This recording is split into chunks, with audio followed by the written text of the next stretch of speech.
It's the Borsterk podcast, brought to you by Existential Dread and our NBA shitcoin of the week, Miami Heat center Khalil Ware. Pat Riley's pumping, we're dumping. Shout out former Oregon Duck Khalil Ware. Natural talent was probably top 5 in the 24 draft. It was effort and focus that sunk him on Max's board, on my board as well. Mark Williams is happening right now in the league. Max, what's happening with you? Yep, great to be back. Not too many updates. Just had a feedback call this morning for a job that I did not get for the second time. Made it to the final round on multiple occasions and was rejected at the buzzer both times. So I guess I need to work on my elite Google Sheetsing. As well as not coming across as nervy in some person-to-person interactions. So yeah, doing great over here. Ready to talk some NBA. Drew? Happy Severance Season 2. Let's do it. Today we are going to talk contender rankings. We'll start with the West Conference, go to the East after that. And yeah, do you want to hop right into it? Let's do it. So as everyone who listens to last week's episode knows, my title favorites across the league, but certainly in the Western Conference, are the Oklahoma City Thunder. They have an all-time great net rating, second only to the 96 Bulls, who are widely regarded as the greatest team of all time, since the 73-9 Warriors could not win the big one. Offensively, they're steadily climbing. Their defense gets all the shine for good reason, because they're number one in the league by a significant margin. But offensively, they're up to 6th. So borderline top 5 in both offense and defense. And this is all contingent on Chet Holmgren and Isaiah Hartenstein being healthy for the playoffs, because they've been elite when both of those guys are in the lineup. But assuming those guys are back, they just have so much lineup flexibility. They're going to be so dynamic on both ends of the court, particularly defense. I can't wait to see what Chet and Hartenstein look like as a dual rim protection threat, a la Evan Mobley and Jarrett Allen. And yeah, there's no team in the West that has looked close to as good as them this season, which is saying something, because it's a very competitive conference. But they have to be number one in the West by a pretty significant margin. I think it's pretty cool that OKC and Cleveland have somehow been on this 45-game space race so far. Like the interconference regular season rivalry, we didn't know that we needed.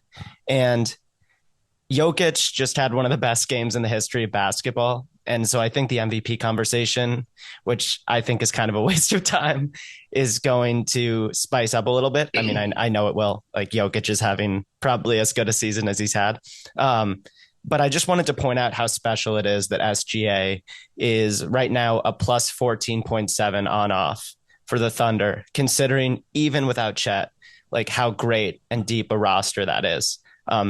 They're still just infinitely better with SGA. And that number, just for a team with that many dudes, is particularly special. So shout out SGA. I also have the Thunder as, the lone team in the Western Tier 1. And after that, I've got a 3-team Tier 2. Did you break into tiers, or did you just rank them straight up? Yeah, I had tiers. But one thing I want to say about OKC, and I'm curious if you agree, I have 2 concerns about them, which are mild concerns, but like if they don't make the finals, I think it will be because of one of these 2 reasons. Obviously, when do Chet Holmgren and Isaiah Hartenstein should be back soon, but when does Chet Holmgren come back? And when he does, do they have enough time to cohesively gel around him with some of the new pieces they've added in a way where they can maintain the elite level they've been at all season? That's concern number 1, which is a more mild concern. Concern number 2 is maybe they run into an issue with they don't have enough secondary shot creation. That was something that popped up in the Dallas series last year, where Shea was able to play at Luka's level, but they didn't have anyone else who could really match the rest of Dallas's offensive output. So curious to see how Jalen Williams looks in his second playoffs as like an all-star probably this year. But it's possible their defense is so elite that it won't matter. But do either of those concerns really strike a chord with you, or do you think like it's pretty hard to see them not making the finals? I just think we've forgotten how special a player Chet is, and was significantly better in the playoffs last year than Jalen Williams. Like Chet was very clearly their second best player through the 2 rounds they played in the playoffs last year.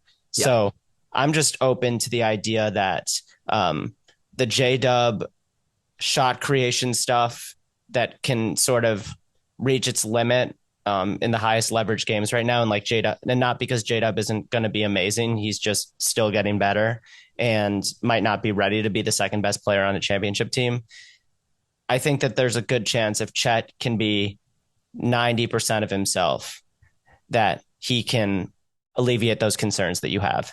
So Yeah. I don't feel like the Thunder are way ahead of everyone else as a playoff team.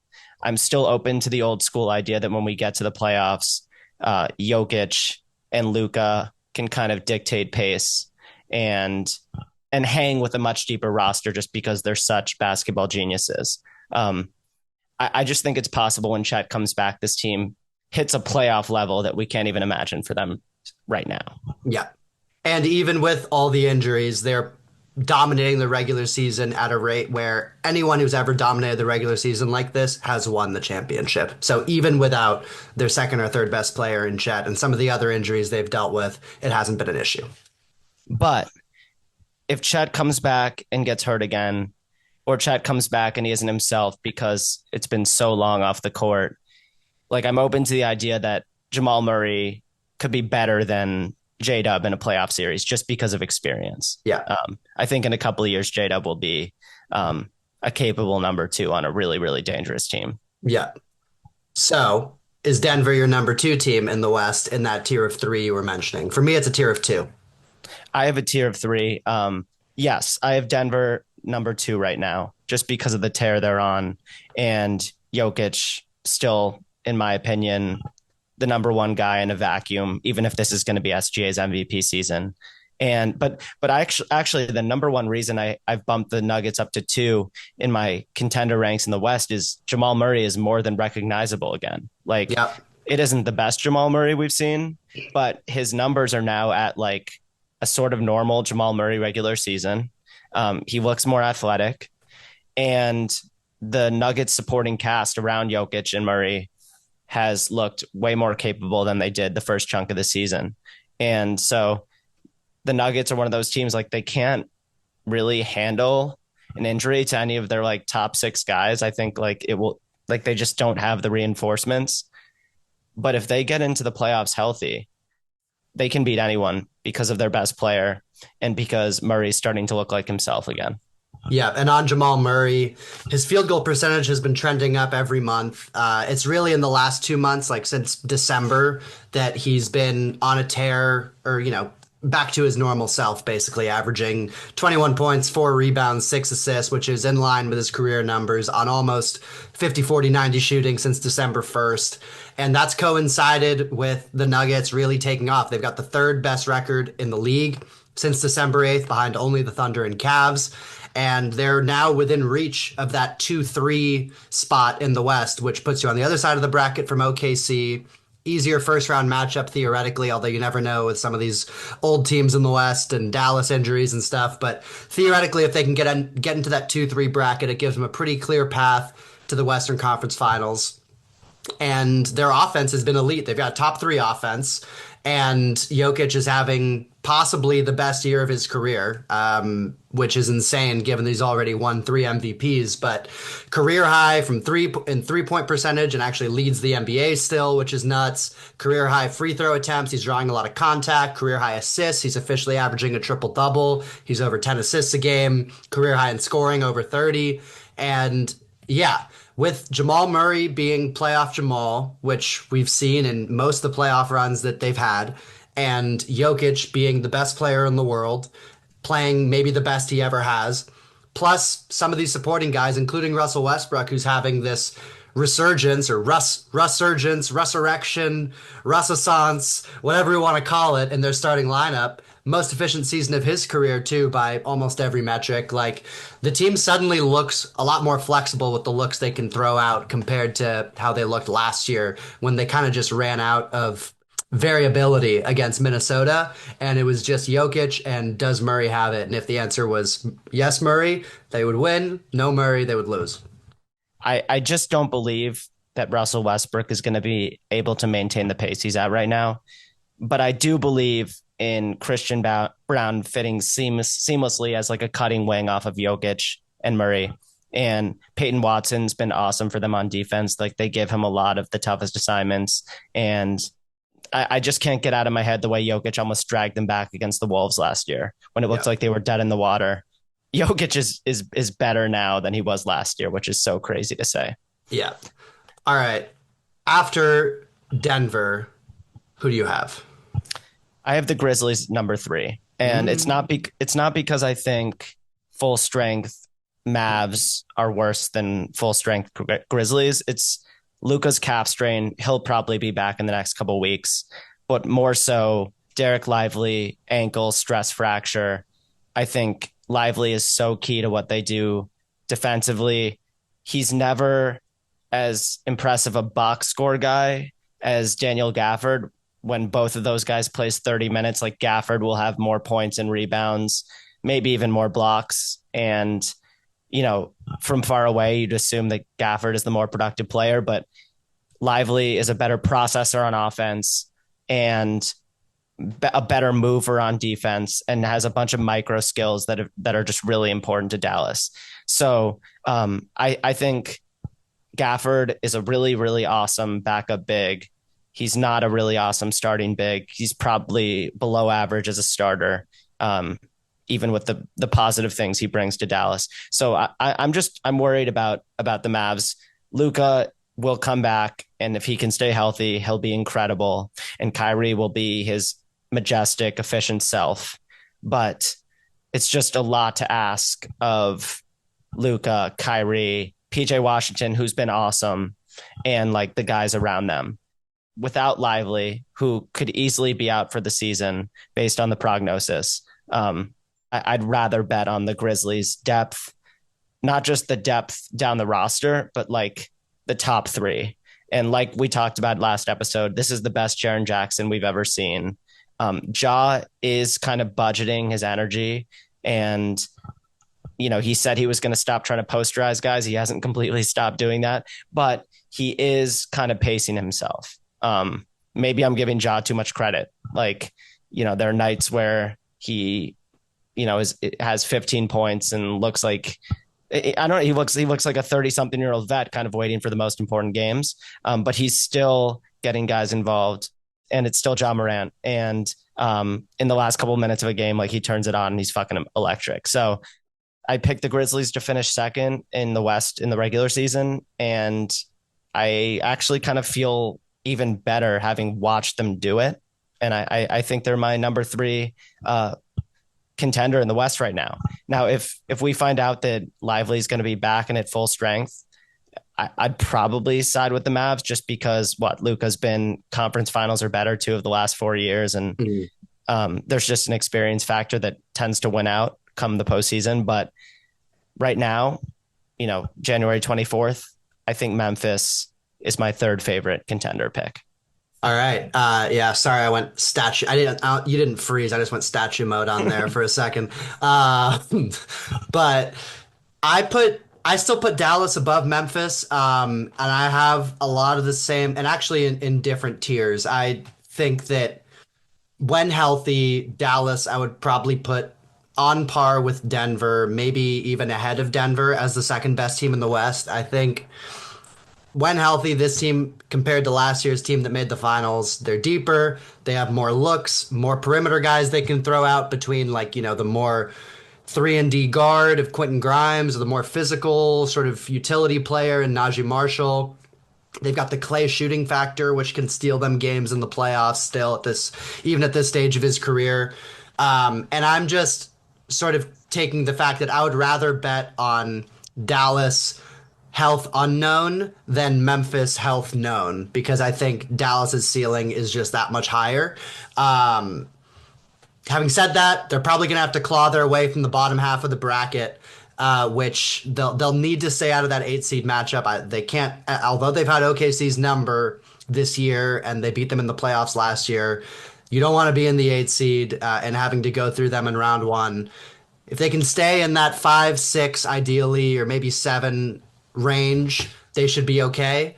And now they at least they've gotten some of their supporting guys back, where it's Luca and Lively that are out, and the rest of the team's pretty healthy. Like for a minute there was no Kyrie. Najee Marshall was out. Like there was a lot of real deep bench minutes going on with Spencer Dinwiddie, and even we love Omax Prosper, but still a lot of Omax Prosper going on. I think with the Grizzlies, I don't totally buy them winning multiple playoff rounds. I They have more experience than Houston, who's the other one in that sort of 2, 3, 4 range with them in Denver.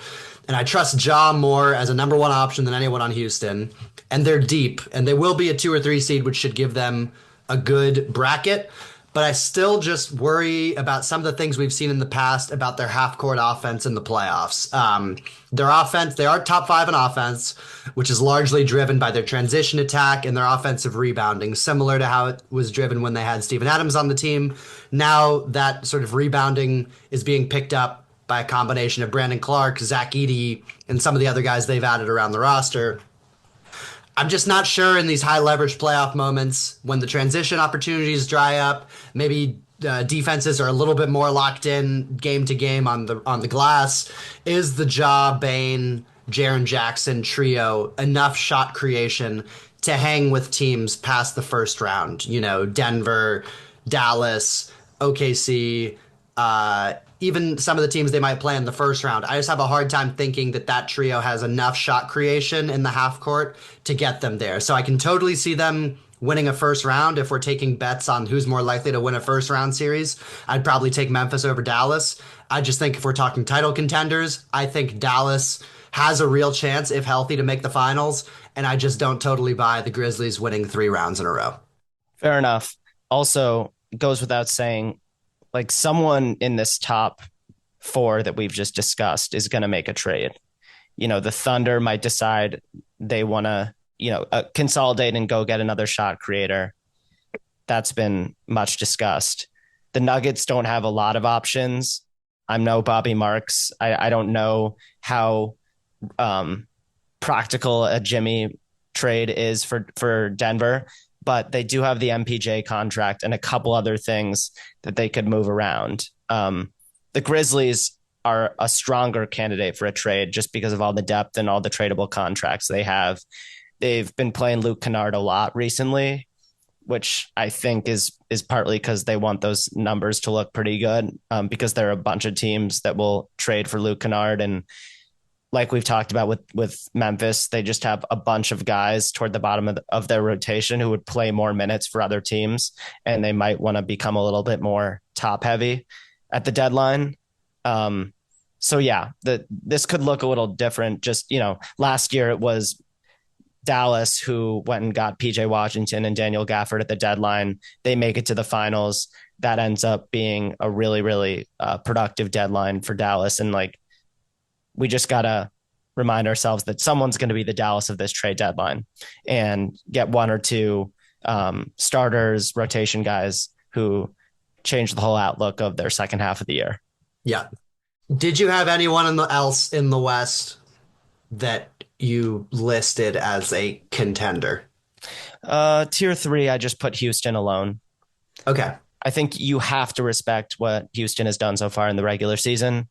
What you said about Memphis's late game half court offense in the playoffs is just way more of a concern with Houston. Yeah. And whereas I'm willing to bet on the Grizzlies' youth and fearlessness and depth, maybe helping them skip a step or two in the playoffs, it's harder for me to get there with Houston. And I just, if we're going to pick West dark horses, I'd rather bet on one of the theoretical LA teams that you just, your NBA heart won't let you 100% write off. Yeah. Kawhi is back. He's easing his way back in. He's played 6 games or so, still hasn't played 25 minutes. But looks pretty good. Looks a lot like Kawhi in spurts. Doesn't look super physically limited, which I would hope he isn't, because it seems like he always takes a month or two extra to get his body right, which respect to him. The Lakers just blew out the Celtics last night. I'm not going to overreact to that. LeBron is still really good. A newsflash. AD's had an awesome year. Austin Reeves is a big game demon. So I think the Lakers could be, I can easily imagine the Lakers beating anyone outside OKC in a series. Even though Denver beat them last year, I still think the Lakers could give Denver an interesting series. But what you said about the Grizzlies, having a hard time imagining the Grizzlies winning multiple series, maintaining that consistency over the course of a full playoffs, like that, again, way bigger issue for the Lakers. Just Yeah. hard to imagine LeBron's 40-year-old body holding up and, their lack of depth not coming back to bite them, even if in a big game or a few big games, they can hang with anyone. So I've got, tier 3 Houston as just a respect to what they've done in the regular season. And who knows, crazier things have happened. Houston could easily win around, beat someone we've already mentioned. And then kind of waiting and seeing who Kawhi is the next couple months. And, can the Lakers figure out a way to go get a good player like Jeremy Grant or Vucevic that makes their closing five a little bit more dangerous? Mm-hmm. It wouldn't put the Lakers in that tier 2 for me, but I haven't written the Lakers off as a team that could win 2 rounds. I'll put it that way. Yeah. As a full on contender, I'm pretty much out, and Yeah. I'm fully out on Minnesota unless they can find an interesting Randall trade, which seems impossible. Yeah. No. Phoenix, No. unless they can swap Beal for Jimmy Butler, which is impossible. So yeah, it's crazy to say that I'm like, based on how I felt coming into the year, that I'm more out on Minnesota and Phoenix than the 2 LA teams, but that's just where we're at. Yeah. And interestingly, the Clippers, very under the radar, have made themselves into the second best defense in the NBA. They're second in defensive rating. For a while, we've been talking about the clear top 3 defenses in the NBA being OKC, then a gap, and then Houston and Orlando. Clippers have now leapfrogged Houston and Orlando to the point where they're number 2 in defense. So defensive juggernaut with Kawhi and Harden, creating offense in the clutch.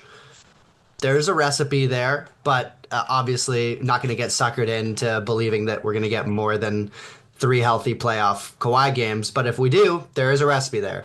I only listed the Lakers as another team in my West tiers, and it's contingent on a trade. Obviously, the team they have right now is not good enough to win more than 1 round, and even 1 round would be a tall task. But I do think they have the assets to tweak the team to the point where I could see them winning multiple rounds, as you say, improving the 2 spot. So they're currently starting Max Christie at the 2, who's a solid rotation guy, but you'd like him to be your 8th man. You wouldn't like him to be your 5th starter, ideally.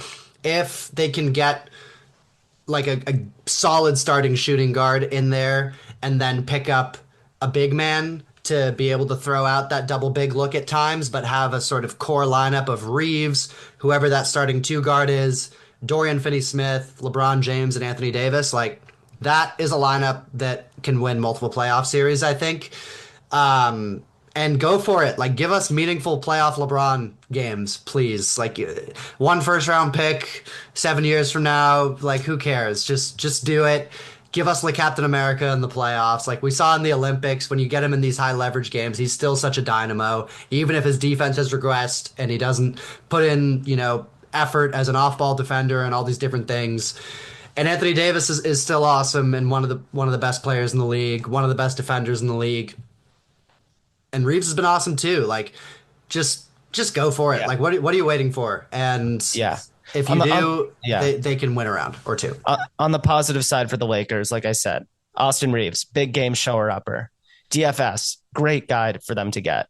I don't care what D'Lo was giving them on offense. Dorian Finney-Smith is a better fit on this team.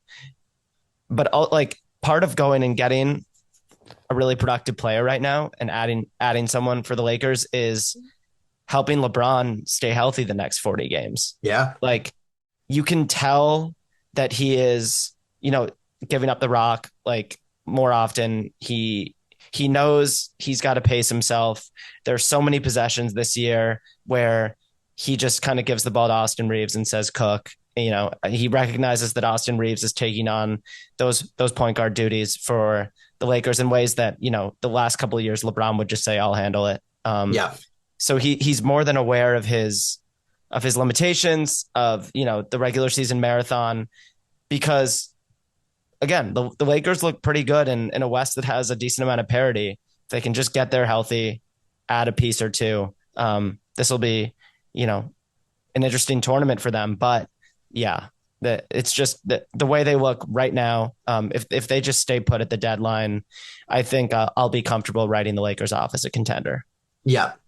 All right. That's all I got for the West. If I were a betting man, I would be pretty confident that we're getting a Thunder Nuggets conference finals, which would be an incredible series in terms of clash of styles.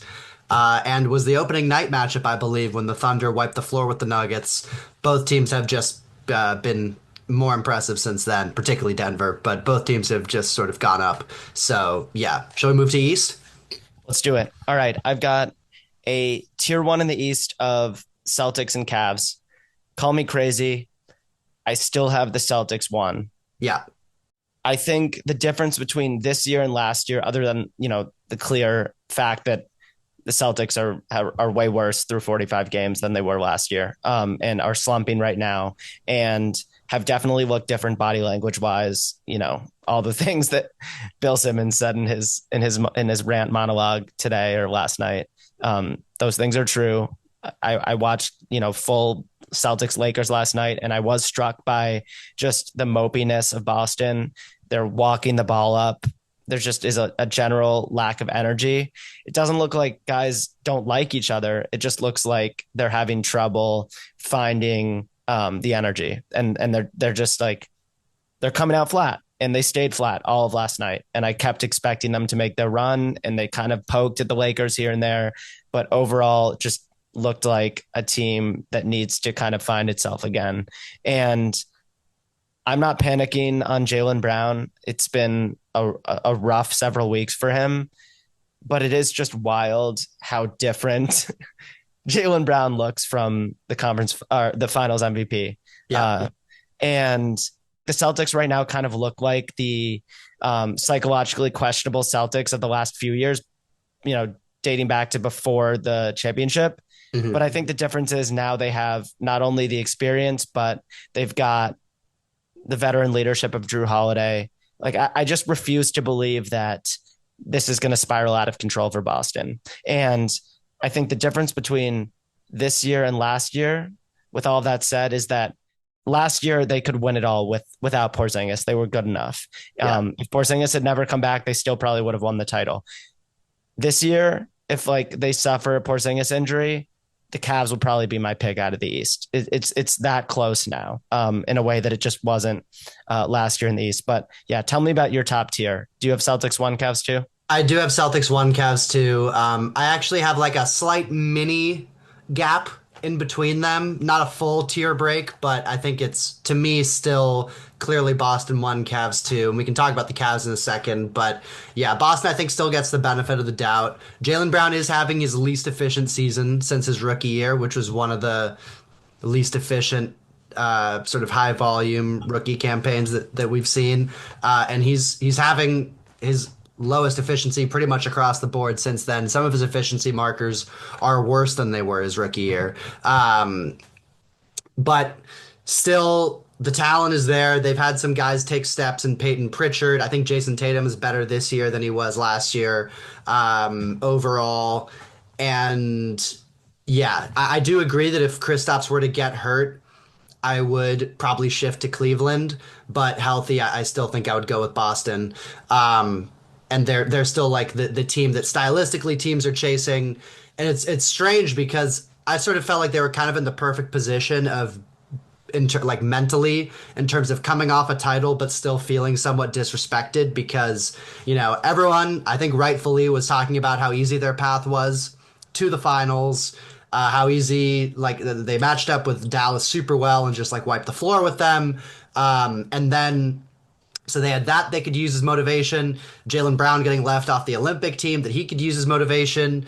Jason Tatum not playing in the Olympics and all the storylines around that and how, he was clearly, not the ninth or 10th best player on the team, but he was playing the ninth or 10th most minutes on that Team USA.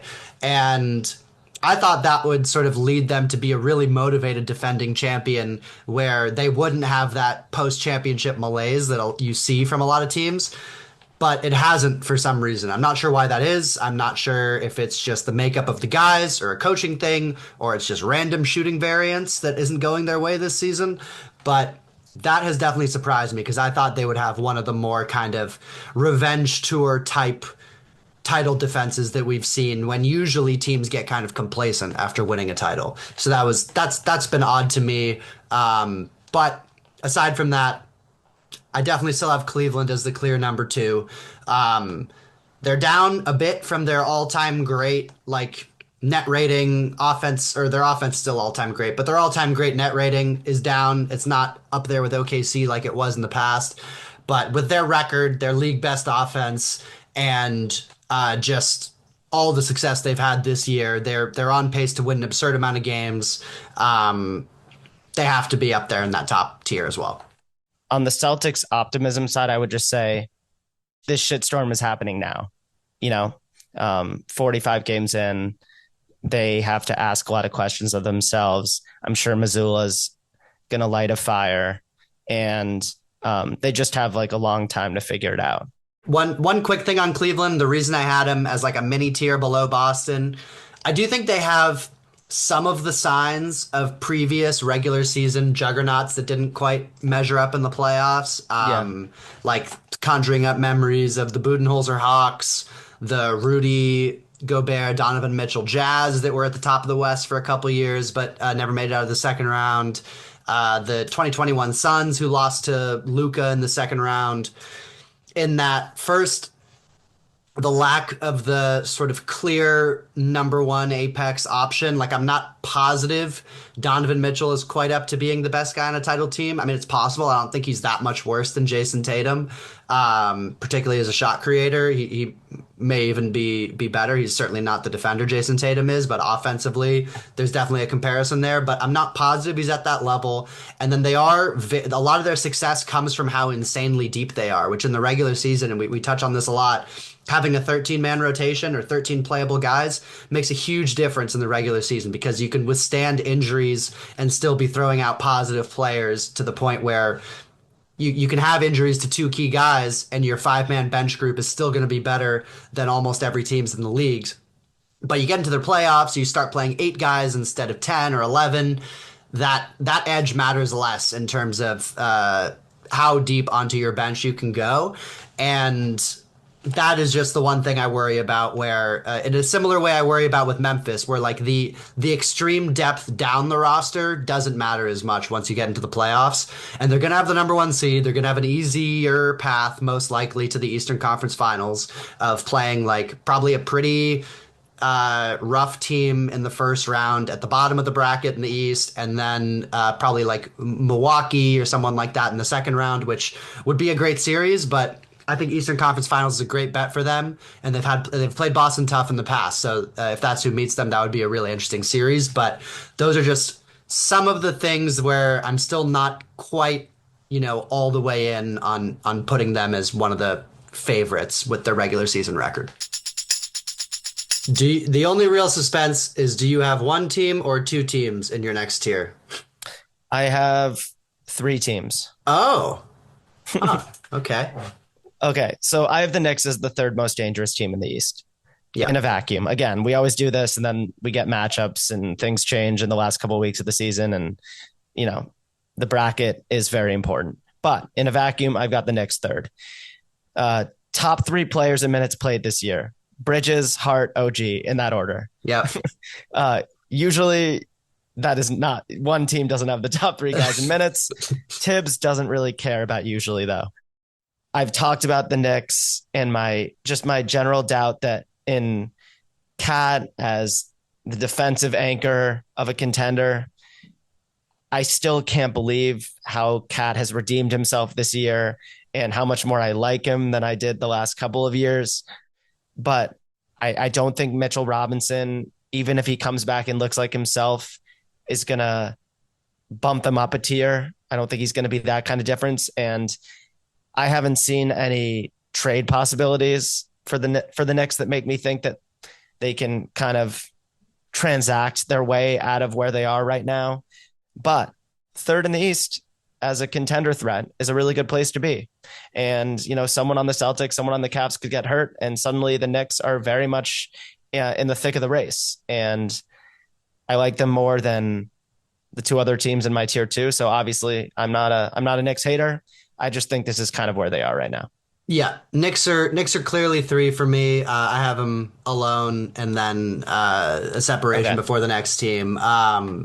Number two offense with a pretty decent gap before the third place Nuggets, and they honestly have kind of a very similar profile than the Nuggets in terms of elite top three offense and average defense. Their defense is slightly better than Denver's, but it's like close, 15th and 17th. Denver has the Jokic trump card, which New York does not. But their offense is elite, no doubt about it. The Brunson Cat pick and roll has been pretty devastating for most teams, and they run it a ton from pretty much everywhere on the court. But the depth and the minutes load is definitely a concern. I have started to become an advocate for changing the starting lineup. One of my concerns is that the starting lineup has played a ton, like a historic number of possessions, huge sample size, hasn't been that dominant. The Brunson, Bridges, Hart, OG, Cat quintet has like a plus five ish net rating. Typically, the elite lineups you want to see like a plus 10 or more. And plus five, in my opinion, just isn't quite enough to justify playing them as much as you're playing them. I'd be interested in putting Deuce McBride into the starting lineup, who gives them like a real guard defender. Right now, Bridges is tasked with chasing around all these point guards, which I think tires him out. And like he's started to do admirably with it, but still like it probably isn't the best use of his talents. You put McBride in there to like chase around all these point guards. Maybe you move Hart to the bench. You have a true five out spacing look with the first unit. You have Hart, who can handle more of the wing minutes off the bench, and sort of the ball handling and creation off the bench as well. And I think that naturally also would just sort of bring some of the minutes load down, because you don't have as many minutes where all three of Hart, OG, and Bridges are on the court. You can go, 6 minutes with Bridges and OG, and then bring in Hart for Bridges, and then you have the Hart OG look. Then you can have the Hart Bridges look. Maybe Tibbs wants his lineup binky. He can close with Hart, OG, and Bridges all together.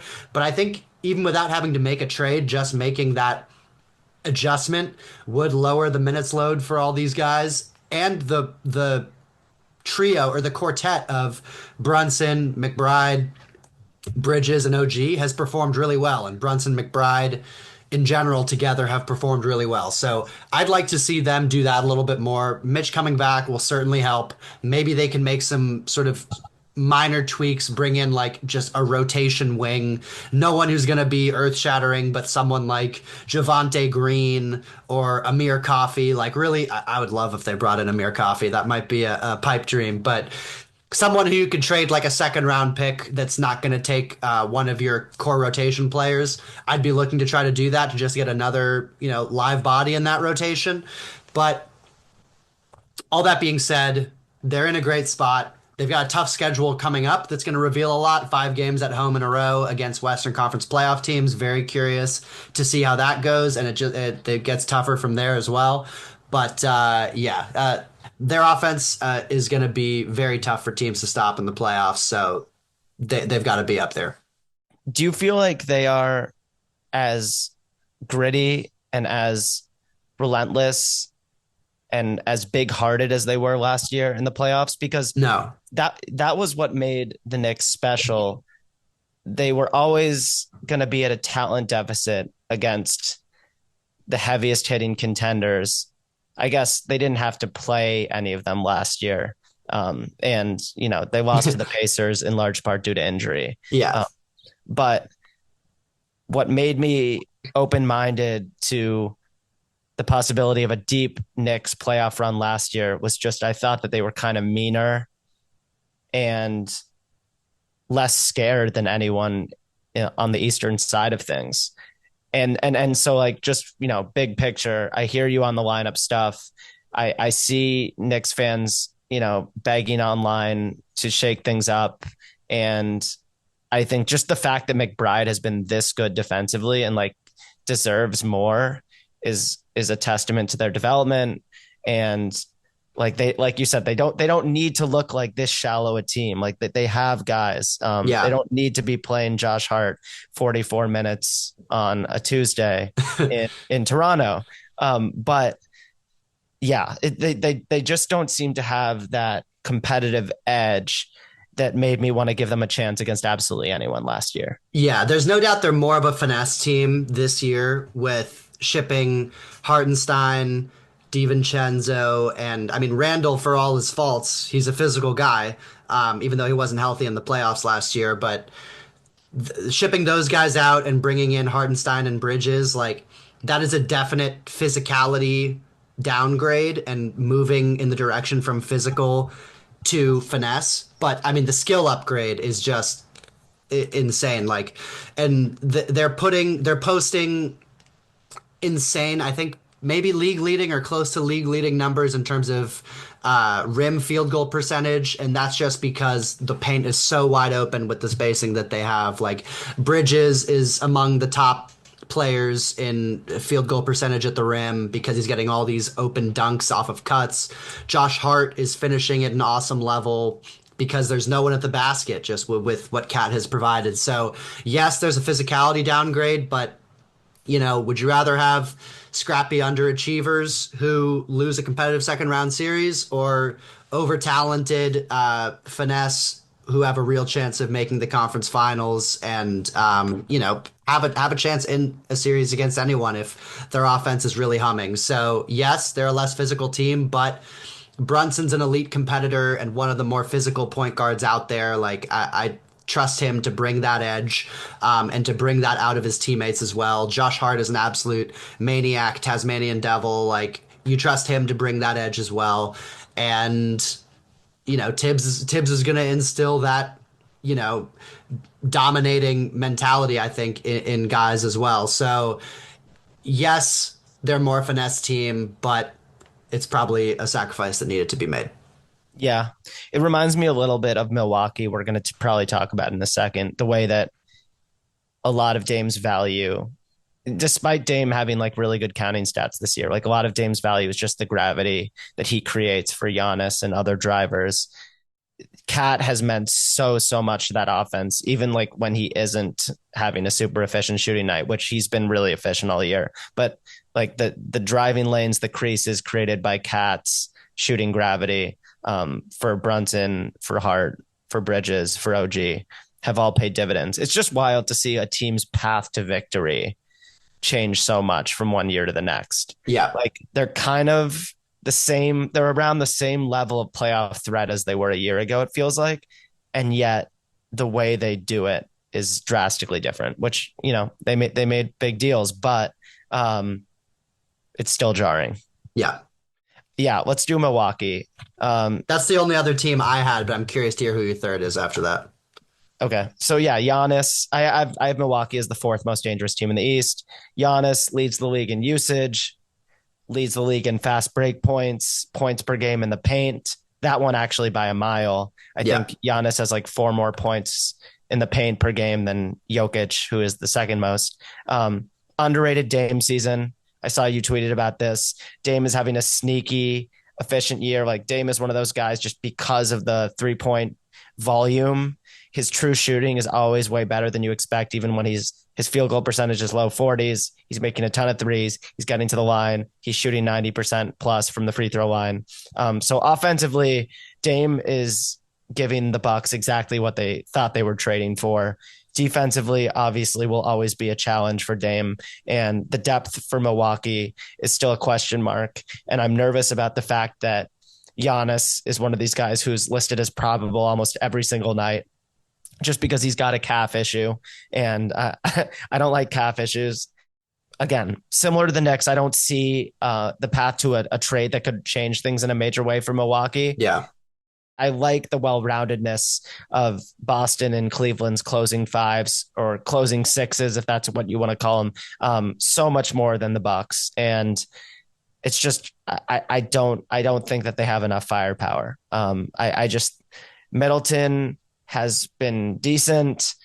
Brooke Lopez is still doing a lot for them defensively. The roster just isn't at the same level as the first three teams in the East that we've mentioned. Yeah. I mean, the simple elevator pitch is best player in the conference and a second all-time great player with a proven playoff clutch record in Dame. Yeah, his Lillard is basically posting the exact same numbers as his career averages as a Trailblazer. So he is essentially on par with what he was producing in Portland on the offensive end. Milwaukee is 23-9 since their disastrous 2-8 start when everyone was really panicking. That's the third best in the league over that stretch.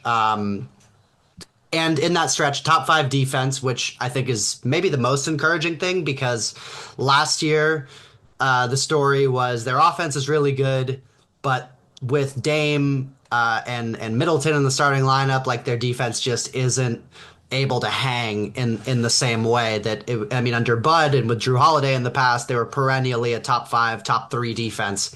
So since their 2-8 start, top five defense and top 10 offense. The offense has been a little bit worse than I expected, but I think some of that is playing Andre Jackson Jr. as much as they do, which helps their defense, and then having missed Chris Middleton for so much of the season as well. So I do think they're a deeper team than in the past couple years. They're probably not quite as deep as they were the year that they won the title, but they're at least getting closer to that compared to what they've had the last couple years with the emergence of Andre Jackson as a defensive weapon, although I think he might become unplayable in the playoffs just because he's such a bad shooter. But they have AJ Green as well, who is one of the best shooters in the NBA and an underrated defender. And then you have Torian Prince, who they added in the offseason. If Middleton sort of keeps working his way back into shape, and on a permanent basis, he's not far off from where he's always been production-wise. It's just they've really been slow playing it with him, and now they're bringing him off the bench. But people do forget he had a great playoffs last year when all the other Bucks got hurt, and that Giannis Dame Middleton trio with Brooke Lopez protecting the back line. Like, they're not a very flexible team. They can't play in a lot of different ways. They kind of have their one lineup of those four guys, then whoever's going to slot into the fifth spot. But yeah, best player in the conference and a healthy Giannis in a playoff series. Like, we've seen what he can do even when his supporting cast starts going down, taking Boston to 7 games a couple of years ago when no one thought that was going to be more than a 5-game series without Middleton. Like, they've got a puncher's chance, and that's the tier I have them in. And, you know, if they're in that 4-5 matchup and they play Cleveland in the second round, I think that would be a really competitive series. I think so too, but I would confidently pick Cleveland. And if Giannis could figure it out with this supporting cast, I think it would be miraculous. And it would, and when I say figure it out, I mean, I don't know, get to the conference finals. I just think they're going to be overwhelmed by teams who have more dudes. I don't know Yeah, how else to put it. very fair. Okay, and then a placeholder also in this tier. You might think it's wild, but I have the Magic, and I just want Orlando to. Magic. It's a complete cop out. I don't have much to say other than let's see how they look with Paolo and Franz finally back on the court together. Goga Batadze is returning soon from a concussion. I know it's crazy to mention him so quickly with Orlando, but he's been awesome this year. Like, if Batadze were on the Knicks right now, we'd be talking about the Knicks as maybe exactly where they are as the top team in tier 2, but it's kind of exactly what they need next to Cat right now. Goga's been all of that. Just awesome rim protector, rim runner, selfless, is willing to like finish plays and not do much else on offense. So Franz took a huge step this year when Paolo went out early. Franz missed the last 20 games, came back last night, showed some things. Looks like he's going to be himself relatively quickly. And I just want to see what the Magic offense looks like with the upgraded Franz. And I mean upgraded with a capital U. It was like a major step Franz took this year. And then Paolo needs to settle in. Paolo's been incredibly inefficient since he came back from his injury. And I'm actually not a huge fan of Paolo's play style. I think that we have a stop and survey epidemic among young stars in the NBA right now, and Paolo epitomizes that. I just every time he gets the ball, I feel like he kind of like triple threats or puts it on his waist for a couple seconds before deciding what he wants to get into, and I don't like that. I prefer Franz's more concise on ball approach. But still, like Paolo is an extremely precocious young offensive engine, and I don't want to write Orlando off as a playoff disruptor. Yep. You can take this with a grain of salt because they've been missing so many guys. The Magic are now 29th in the league in offense. There's only Yeah, 30 teams. But they are top four in defense. they're better than Vegas and Seattle. Yeah. They might be the worst shooting team in the NBA as well. They need Jalen Suggs back desperately as Yes. well. Oh yeah, I And didn't even mention Suggs. yeah, Batadze, if you go to cleaning the glass and you look at his on-off differential, he's in the 95th percentile. The Magic have a net rating that is plus 12.4 better with him on the court compared to off. So him coming back would be huge. Suggs, Franz, obviously. Yeah, you're never gonna blow them out because they compete so hard. They're such a good defensive team. Like you're not going to drop 120 on them. So, maybe they only get to 80, but they're going to drag you into the mud. And we saw against Cleveland last year, they dragged that series to 7 games despite it being their first playoff series. Like if the Cavs weren't running away with the East so much and exceeding expectations so much to the point where Kenny Atkinson was like the runaway coach of the year.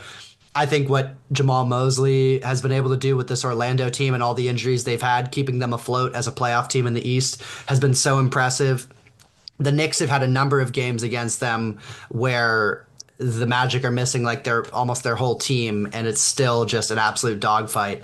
So, yeah, I could see it. Any series the Magic play is going to be ugly and long, but yeah, all the offensive concerns I listed out for Memphis and Houston apply even more for the Magic. But hard to judge them until we see a little bit more what they look like with Franz and Paolo and Suggs all out there.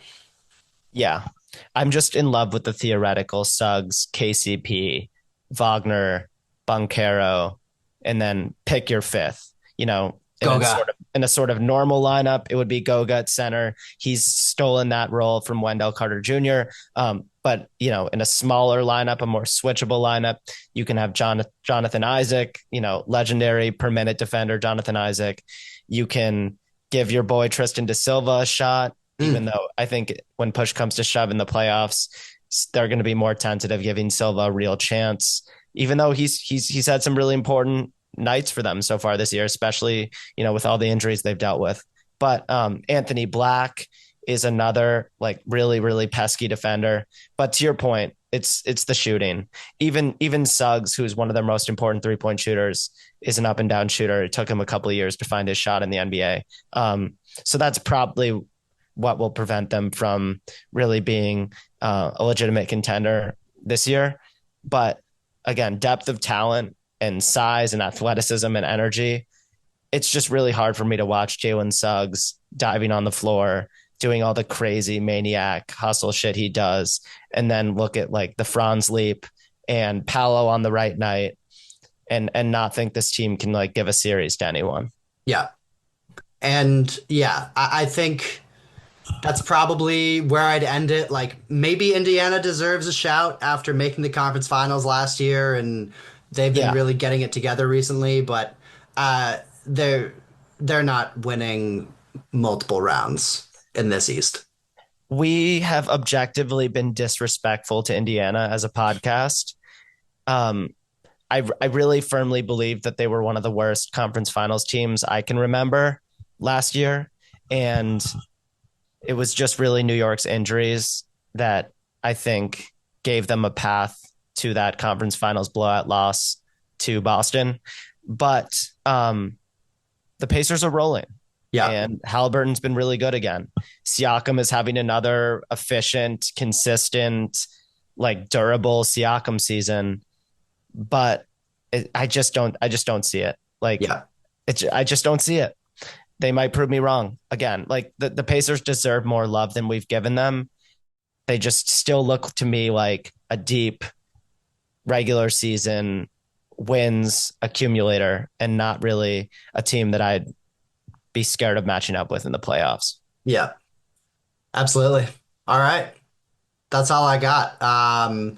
If you had to real quick, would you put OKC, Cleveland, and Boston all in the same tier? Yes. Okay. But then again, like if Cleveland was in the West, like are you picking Cleveland over the Mavs in a series? Are you picking Cleveland over Denver? Definitely not over Denver. When we say it like that, it sounds so Yeah. different. So I don't know. I think I'll go with my boring gut, which is kind of what we had preseason, which is tier one for me is probably Boston and OKC. Yeah. And after that, I just like need to see more games from everyone else. Yeah. I think I agree.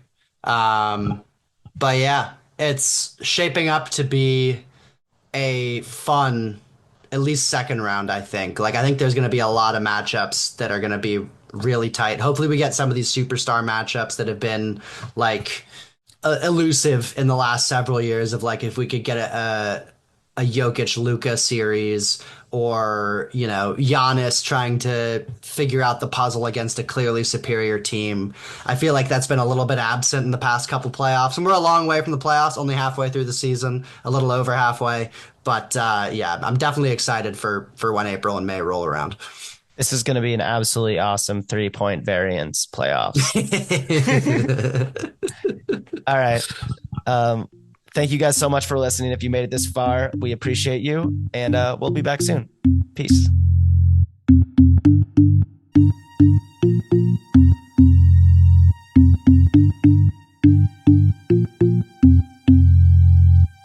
Boris Dirk.